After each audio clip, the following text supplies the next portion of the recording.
সবুজে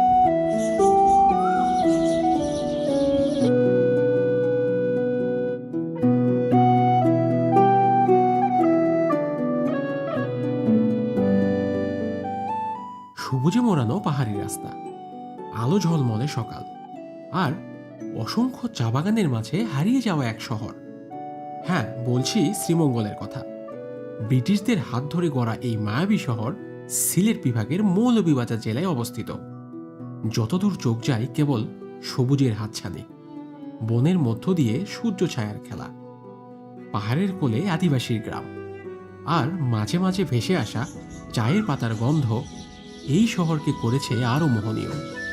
ঢাকা থেকে মাত্র 4 ঘন্টার দূরত্বে 1 বা 2 দিনের ছুটি কাটানোর এক আদর্শ ডেস্টিনেশন এই শ্রীমঙ্গল, যেখানে আমরা ঘুরে দেখেছি সবুজের গালিচায় মোড়ানো ছোট বড় অসংখ্য চা বাগান সহ নয়নাভিরাম মাধবপুর লেক, লাউছড়া জাতীয় উদ্যানের মতো বেশ কিছু জনপ্রিয় পর্যটন স্পট।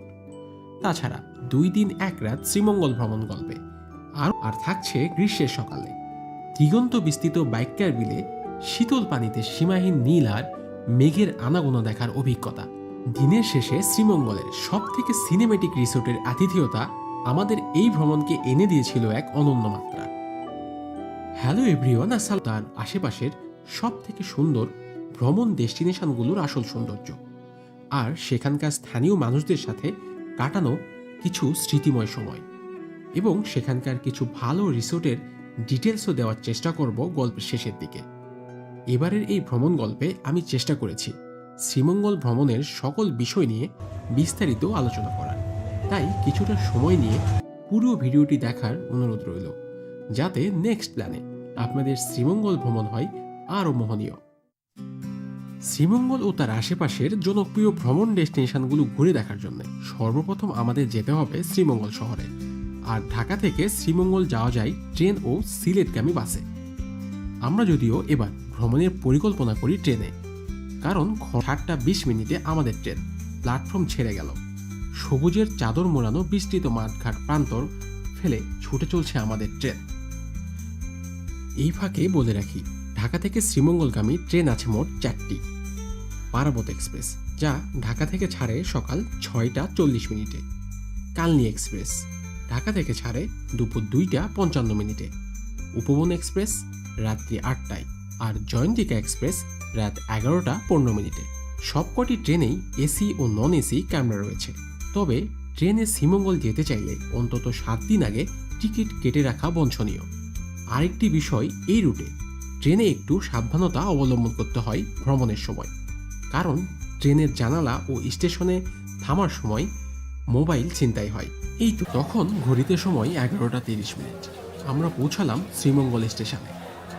এই গ্রীষ্মেও শ্রীমঙ্গলে পর্যটক অনেক। প্রতিদিনের জন্য সিএনজি ভাড়া গড়ে 1200 টাকা করে। এই 2 দিন এই সিএনজি আমাদের শ্রীমঙ্গল ঘুরে দেখার ত্রিরত্ন যান। সিএনজিতে উঠেই রওনা দিলাম আমাদের আগে থেকেই ব্লিজ রিসোর্টে। রিসোর্টটি সত্যিই বেশ সুন্দর। রিসোর্ট সম্পর্কে আরও বলছি গল্পের কিছুটা মাঝে।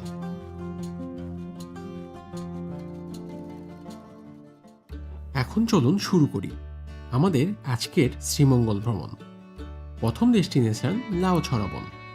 পৌঁছানোর আগে বনের মধ্য দিয়ে আঁকাবাঁকা রাস্তা আমাদের মুগ্ধ করেছিল।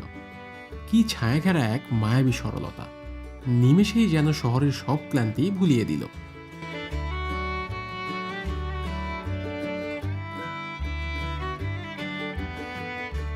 লাউছড়া জাতীয় উদ্যান বাংলাদেশের অন্যতম সুন্দর রেইন ফরেস্ট, যা 1250 হেক্টর জায়গা জুড়ে বিস্তৃত। এখানে প্রায় 460 প্রজাতির গাছপালা, 246 প্রজাতির প্রাণী, পাখি আর বিরল কীটপতঙ্গ দেখতে পাওয়া যায়। এই বনে প্রবেশের জন্য টিকিট কাটতে হয়, জনপ্রতি মূল্য 125 টাকা করে। বনের ভেতরে প্রবেশ করতেই পাখির ডাক আর পাতার মর্মর শব্দ আমাদের স্বাগতম জানালো। এ এক অন্যরকম মায়াবী অভিজ্ঞতা। তখন যেহেতু দুপুর গড়িয়ে বনের মাঝ দিয়ে ছুটে চলা এই রেল লাইন আজও সচল। এমনকি around the world in 18 days সিনেমার শুটিংও হয়েছে এই রেল লাইনে। আপনি যদি সকাল 10:30 থেকে 11টার মধ্যে এখানে আসেন, তাহলে ট্রেনও দেখতে পাবেন। তবে একটি সতর্কবার্তা, এই রেল লাইনে ছবি তুলতে গিয়ে অনেকেই আহত হয়েছেন এবং মারাও গিয়েছেন। সুতরাং খুব সাবধানতা অবলম্বন করা ভালো।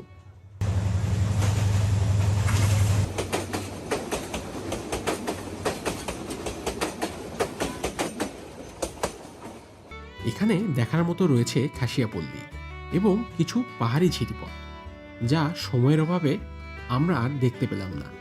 কিছুটা সময় এখানে কাটিয়ে আমরা এবার রওনা হলাম মাধবপুর লেকের দিকে।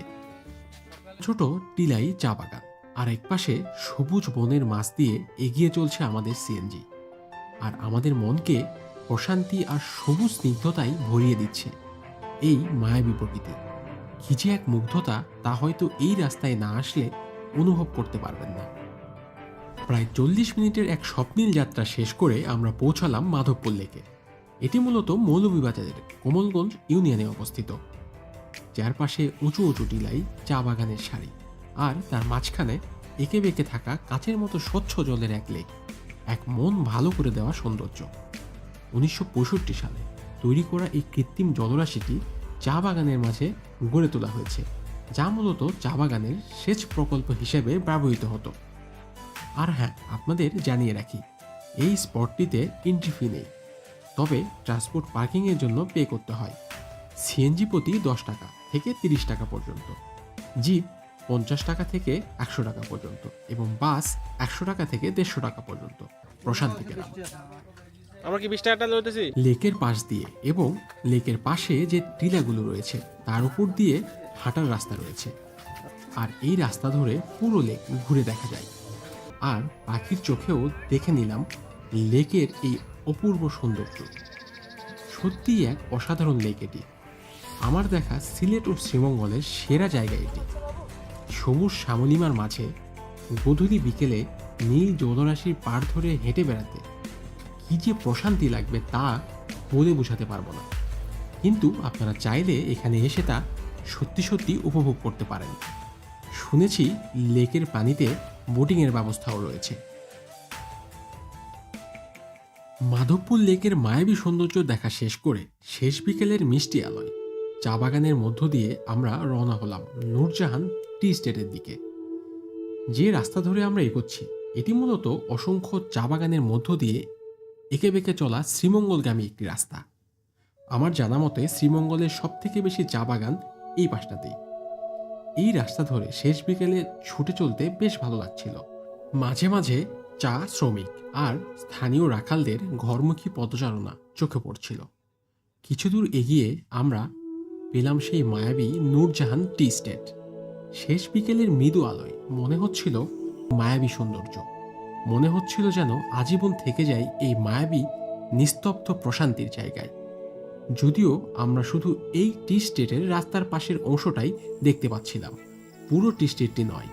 আমাদের ড্রাইভার মামা আমাদেরকে জানালো এই এলাকায় সন্ধ্যার পর কিছুটা অনিরাপদ, তাই আপনারা এখানে আসলে অবশ্যই চেষ্টা করবেন সন্ধ্যার আগেই রিসোর্টে ব্যাক করার। এগিয়ে চললাম আমাদের রিসোর্টের দিকে। তো চলুন এখন জানাই আমাদের এই মনোমুগ্ধকর রিসোর্টটি সম্পর্কে। আমাদের রিসোর্টের নাম দহলিজ ইকো রিসোর্ট। এটি শ্রীমঙ্গলের রাধানগরে অবস্থিত।